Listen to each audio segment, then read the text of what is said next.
ହେଲା ଲଘୁଚାପ।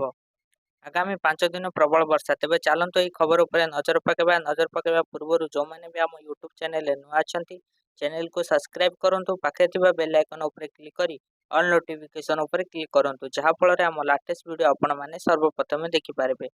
ପୁଣି ବଡ଼ ବର୍ଷାରେ ଭିଜିବ ଓଡ଼ିଶା। ଗାଙ୍ଗେୟ ପଶ୍ଚିମବଙ୍ଗ ଉପତ୍ୟକା ଅଞ୍ଚଳରେ ଲଘୁଚାପ କ୍ଷେତ୍ର ସୃଷ୍ଟି ହୋଇଛି। ଉତ୍ତର ପଶ୍ଚିମ ଦିଗରେ ଝାଡ଼ଖଣ୍ଡ ମଧ୍ୟ ଦେଇ ଲଘୁଚାପ କ୍ଷେତ୍ର ଗତି କରିବା ସମ୍ଭାବନା ରହିଛି।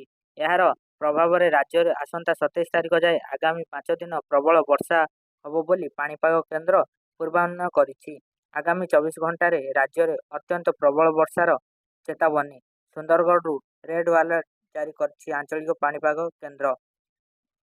ଘୂର୍ଣ୍ଣିବଳୟ ପ୍ରଭାବରେ ଆଗାମୀ 5 ଦିନ ଯାଏଁ ରାଜ୍ୟରେ ପ୍ରବଳ ବର୍ଷା। ସେପଟେ ମୟୂରଭଞ୍ଜ, ସୁନ୍ଦରଗଡ଼, ବାଲେଶ୍ୱର, ଭଦ୍ରକ, ଯାଜପୁର, କେନ୍ଦ୍ରାପଡ଼ା, କଟକ, ଜଗତସିଂହପୁର, ପୁରୀ, ଖୋର୍ଦ୍ଧା, ନୟାଗଡ଼, ଗଞ୍ଜାମ, ଗଜପତି, ଝାରସୁଗୁଡ଼ା, ବରଗଡ଼, ସମ୍ବଲପୁର, ଦେବଗଡ଼, ଅନୁଗୁଳ ଓ ଢେଙ୍କାନାଳକୁ ୟେଲୋ ୱାର୍ଣ୍ଣିଂ ଜାରି କରାଯାଇଛି। ଭୁବନେଶ୍ୱର ପାଣିପାଗ ବିଜ୍ଞାନ କେନ୍ଦ୍ର ପକ୍ଷରୁ ନେଇ ସୂଚନା ଆସିଛି। Bureau report, Vijayalakshmi news.